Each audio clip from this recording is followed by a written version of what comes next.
Welcome. In front of me is an Honor 600 Pro, and today I'll show you how you can record a screen on this device.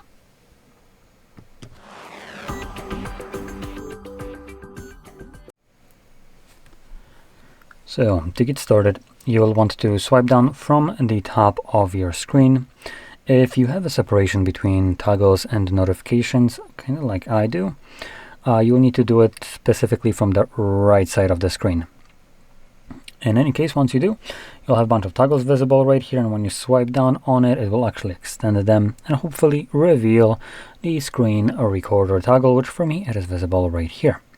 But if you can't find it and you are in this list, you will be definitely able to add it by clicking right here on this box. And then we're going to scroll down, and right here, I'm going to click on Add Tile.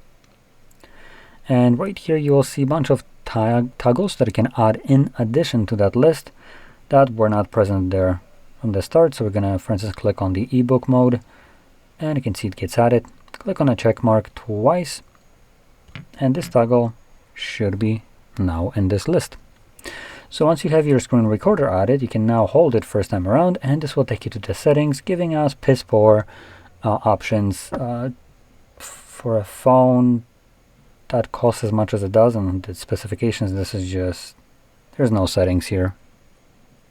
In any case, one of the things that we can customize though is the sound, so you can choose what kind of sound will be recorded, either system, microphone, or both. If you're planning to use both, I would recommend using headphones, as what might happen is the system audio might get recorded or will get recorded on a software side internally.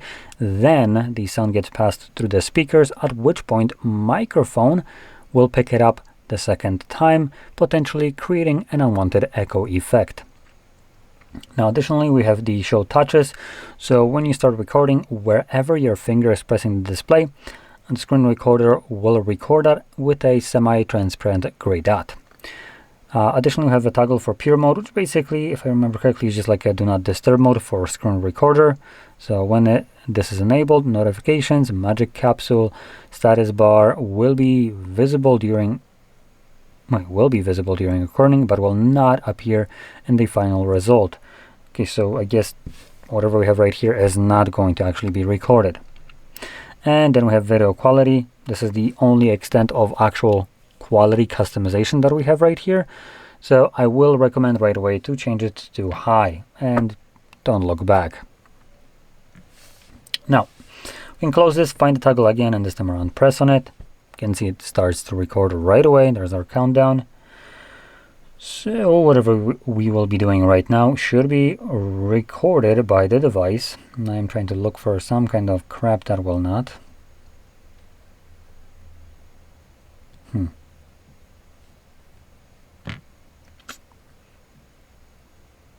So it looks like there's nothing here that I will be able to show that wouldn't be recorded. So anyway, that's good, but as a showcase, kind of annoying. So I'm just going to kind of fiddle around here just so there's something to record or show you on the recording. And once I'm done, I can click right here and then click on the red square, or well, the white square more like, to stop the recording. This will save it to my Photos application, or I believe Gallery, that's what it's called here. Yep, it's called Gallery. So you can open up whichever one you want. I personally prefer Gallery, as it's not from Google. Personal preference. I'm going to navigate to Albums, and in Albums, you can find it in, I believe, two different areas. One would be screenshots, as you can see. The other one would be videos. So in either one of them, you will be able to find your screen recordings. From there, you can just view it. Now I didn't enable the pure mode, so you can see everything here still recorded. And this dot is where my finger was pressing the display. Now to go into what I wanted to show you, it's basically a feature of Android that applications or app developers can enable on their applications, which prevents, if I remember correctly, the name screen pinning to happen in their application. And what that means is basically screen recorder or screenshots will not function in that application. So when the app is opened, screenshots are just straight up blocked from being taken, while Screen Recorder will present you with a straight up black screen. For purposes of trying to record something, this is pretty annoying, but it is designed to protect the privacy and security of the user. And as a hypothetical situation, if we consider that basically every kind of bank application has this feature, when you would somehow manage to have some kind of malware on your device that is using screenshots or screen recordings to try to figure out what your pins or passwords are to your bank, you could imagine how that would be very detrimental to the security of your bank. So because of that, it's blocked, and such a malware basically gets nothing. And that's good. And bank also will give you other options to access the content that you typically would probably want to screenshot.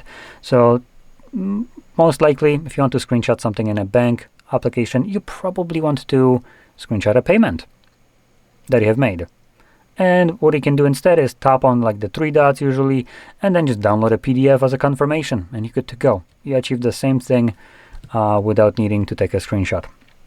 But what you also encounter is that this feature is being used by streaming platforms. Basically every streaming platform like Netflix, Hulu, HBO, and so on will be blocking it. Now, they don't do it to protect your privacy and security. They actually do it to use you as a tool to protect them from piracy. And you might be wondering, why would I ever give a single shit about it? And the answer is, you shouldn't. It's your device, and you shouldn't be responsible for protecting someone else from piracy. It's not your goddamn job. In reality, it's their job and you're paying them.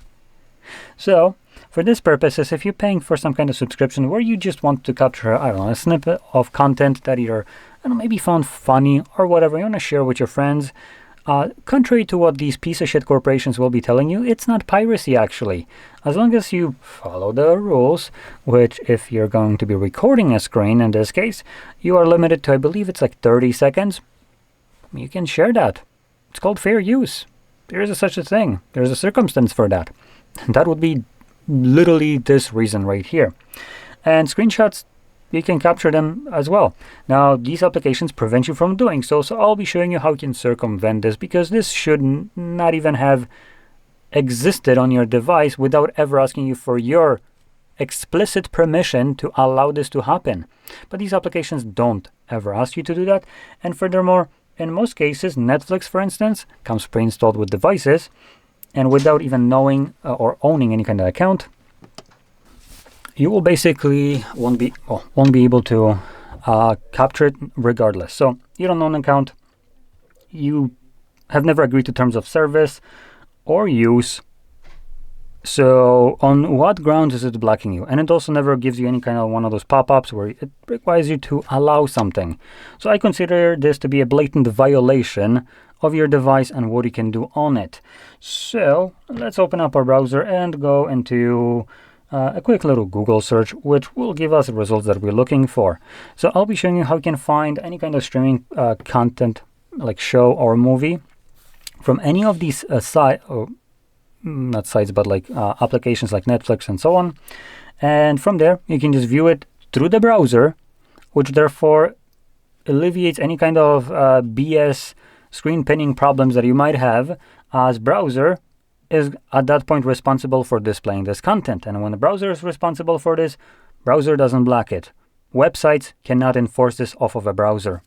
So what we're going to search for is something like pstream.mov alternatives. Now you might be wondering, what the hell is pstream and why don't I just go there? And the reason is, it was a site that I used to show, but it's been taken down, potentially because I was showing it, potentially just coincidence, I don't know.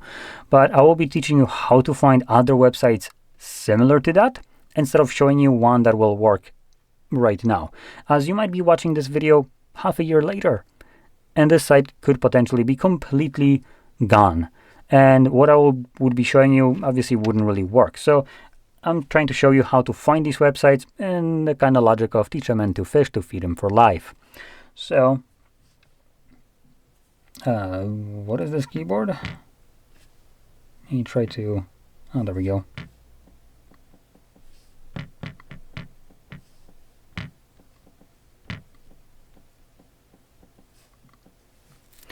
Now, I recommend doing this through Google as a search if you're using some other ones, other search engines, maybe Yandex or something else, as I do know that this one gives me the results that I want. For instance, Yandex as an example, which is my preferred kind of search engine when it comes down to some obscure info. It's kind of crappier to find this. So what we're going to be looking is specifically Reddit, and there's this thread r/piracy.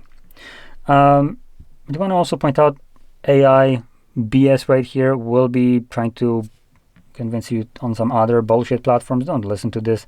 The only useful one that they list right here is Streamio, but Streamio is only useful for this kind of purpose if you also use Torrentio, and if you do, that is piracy. And I'm not here to be the police of, piracy or not, or just how you should view content, but I will warn you, obviously, piracy, no bueno, in terms of legal terms. So I'm showing you something that isn't considered piracy. So, and here, you can see we have a bunch of links. Now, this is a small sample of different domains that you can view to find this, and depending on how you search for it, you could search something else like free alternatives to Netflix as an example, or any other streaming platform. And primarily, you're going to be always looking for Reddit as a thread. And these sites in there, find one that works best for you. Not every site is the same. And there, I can tell you that, for instance, this heaping garbage, the first one, EtherMOM, is an absolute abominable garbage that basically gives you an ad anytime you tap on a display. Oh, you wanted to click on this link. Boop, that's an ad in a new tab. You have to now go back and try that again. Obviously, when you find piece of shit like this, just find a different one. But because this is running to the browser, anything that you'll find in there, you don't need an account, you don't need subscriptions, you don't need anything. You can just open it up, capture whatever you want, and move on with your life. And you're good to go. So, with that being said, I hope you found this very helpful. And if you did, don't forget to hit like, subscribe, and thanks for watching.